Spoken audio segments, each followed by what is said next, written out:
Hello, hi, welcome once again to M5's English language learning program, Let's Speak English. I'm Gav Duncan and I'm here on your TV to help you learn English. Now, are you sitting comfortably? Yes? Good. And are you ready for today's lesson? Yes? Good. Okay. Well, let's learn English together. And welcome to the studio. How are you all today? Are you all well? Is everybody having fun? Is Gusti still as insane as a mad chicken? Yes? Well, I thought he would be. And what about Margot? Margot the cat, with all the energy of a sloth. Is Margot sleeping? Yes, I thought she would be. Now, yesterday we looked at prepositions of place, and today we're going to have a look at prepositions of time. Some of these prepositions we've already seen, but we're also going to learn some new ones too. Okay, so let's think first about the prepositions of time that we already know. We know in, on, and at, don't we? Yes, and we also know that if we think of an inverted triangle with in at the top, on in the middle, and at the bottom, then we can also see how these prepositions move from more general times using in to more specific times using at. Do you remember the inverted triangle? Okay, so do you remember the logic of the inverted triangle? At the top of the triangle, we have the preposition that we use for the most general, the largest times, like centuries, decades, years, seasons, months, and weeks. Chief Mangasutu Buthelezi was born in the 20th century. My parents were born in the 50s. My parents got married in 1966. The sun shines most in summer. Gusti, the dog's birthday, is in January. In the second week of my holiday, there was a hurricane. Now, the next level down is where we find the preposition on. This is more specific than in. We use on for more specific times, like days and dates. I go to church on Sundays. I went swimming on Monday. Notice that we use on for both plural and singular days. In the first sentence, we're talking about all Sundays, every one. And in the second sentence, we're talking about a day this week. But in both sentences, we use the same preposition, on. I was born on the 23rd of November. Chief Mangasutu Buthelezi was born on the 27th of August. And at the final level of the inverted triangle, this is where we find the most specific times, the least general times. This is where we find the preposition at. And this is the preposition we use when we're talking about clock times. Alfredo Benchfield starts work at 9 a.m. I'll see you at 7:45. Great! Well, we knew all of those, I know, but it never hurts to have a quick run through. So, now that we've seen the triangle, let's learn some new prepositions of time. Now, listen to the conversations that the Benchfields are having and concentrate on the new prepositions of time that they use. Hi, Mum, I'm home. Oh, hi, Tim. Did you have a nice time playing tennis? Yeah, it was okay, I suppose. I didn't think you could play. It was raining, wasn't it? It rained before we started playing, but when we were playing, the sun came out. So while we were playing, it didn't rain. During the tennis match, it was sunny. Then, after we stopped playing, it started raining again. Oh well, that was lucky then. It rained before you played, and it rained after you stopped playing. But it didn't rain during your tennis match. It didn't rain while you were playing. You're very lucky. Well, yes, We were lucky with the weather, but I wasn't lucky. I lost. Oh dear. Oh well, never mind. You'll have to try harder next time. Sorry? What was that, Tim? Oh, nothing. Okay, so a conversation between Tim and his mum, Mary. Okay, nothing special there, really. But when we look at what they said, when we look at the prepositions of time that they used, then we can see that there are a couple of new ones there, aren't there? Did you spot them? Now, a few weeks ago, we met some new prepositions.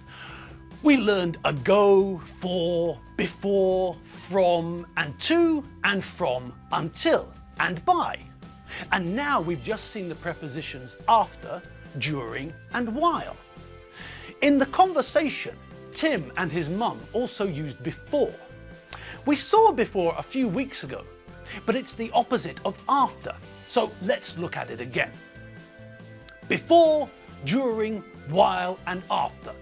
Okay, so let's have a closer look at them and see if we can work out what they mean and how we can use them. Okay, let's start at the start. Let's begin at the beginning. Before. Okay, this one's simple. The preposition of time before shows us that we're talking about something that happened earlier than something else. Look at this example from my life.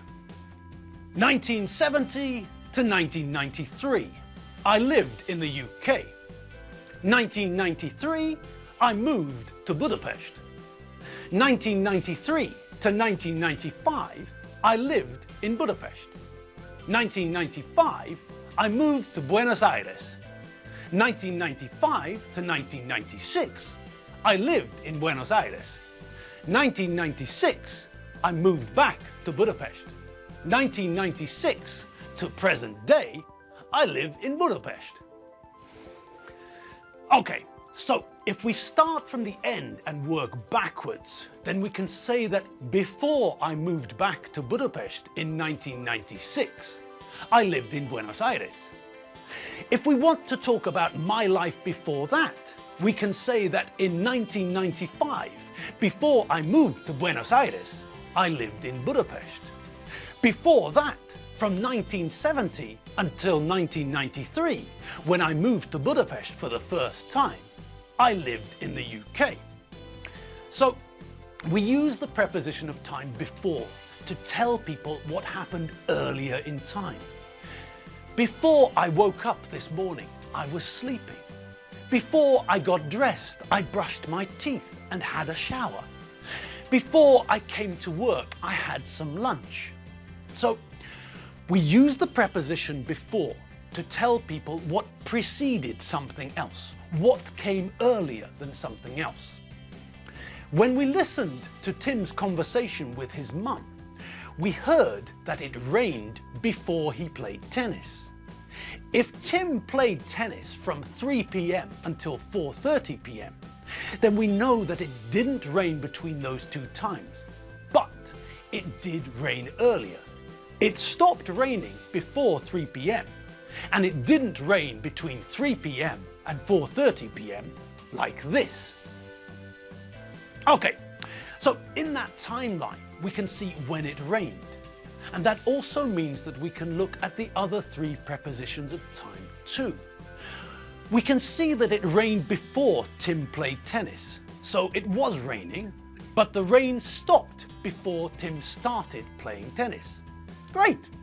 Now, let's have a look at what we learned about when Tim was playing tennis. What did Mary say?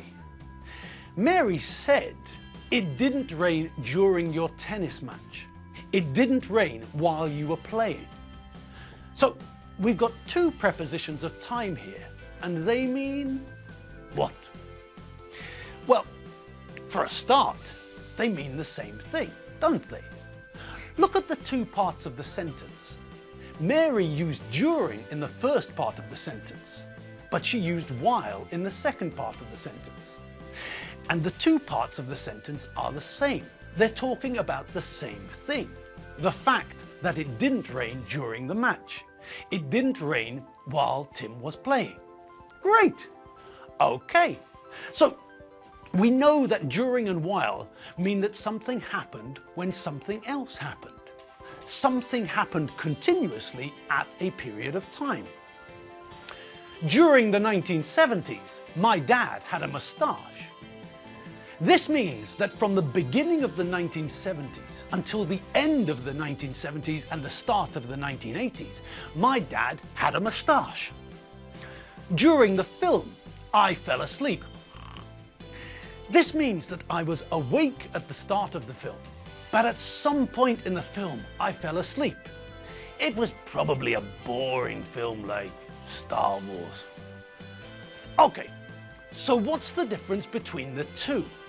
I've just told you that they mean the same thing, but there must be a difference, no? Yes, when we use during, we follow it with a noun, but when we use while, we follow it with a verb, like this. It rained before we started playing, but when we were playing, the sun came out. So while we were playing, it didn't rain. During the tennis match, it was sunny.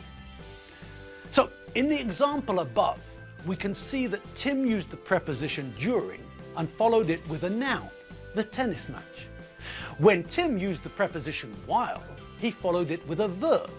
So the two prepositions mean the same thing, but we have to be careful with what we put next.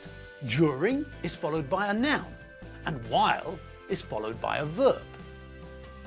Okay, and what about the last one? Well, that's another easy one, isn't it?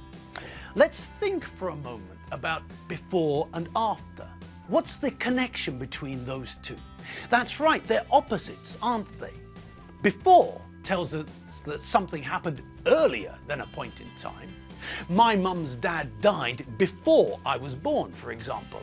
And after, well, after tells us that something happened later than a certain point in time. I was born after my mum's dad died, for example. We're talking about one idea, about two things happening and the time connection between them. But we can say the same thing in two ways. We can say that Grandpa Smith died before I was born, or we can say that I was born after Grandpa Smith died. The two sentences have the same meaning. When we use before, we give the information that X happened earlier in time than Y. When we use after, we give the information that Y happened later in time than X. Simple. Before Alfredo goes to work in the morning, he drinks a cup of coffee. After Alfredo comes home from work in the evening, he drinks a few pints in the pub. So, 4 new prepositions of time, and they're very simple, aren't they? Before means that something happened earlier than a point in time. After means the opposite. After means that something happened later than a point in time. And during and while mean the same thing. They tell us that something happened when something else was also happening. The only area we have to be careful in is when we're using during. We have to remember that we follow it with a noun. And when we use while, we follow it with a verb. Simple. Great! And that's all we've got time for today. Yes, we've come to the end of the lesson. So, well, if you want more English, you'll have to get onto the internet and rush along to www.m5tv.hu. That's where you can find all of our old lessons and all of the most important vocabulary too. Okay, people, it's the end of the lesson. So all that's left is for me to say chicken, chicken, chicken, duck. Chicken, chicken, chicken, duck! Okay, now that's over with, we can all go home. I'll see you all later. Have fun. Bye!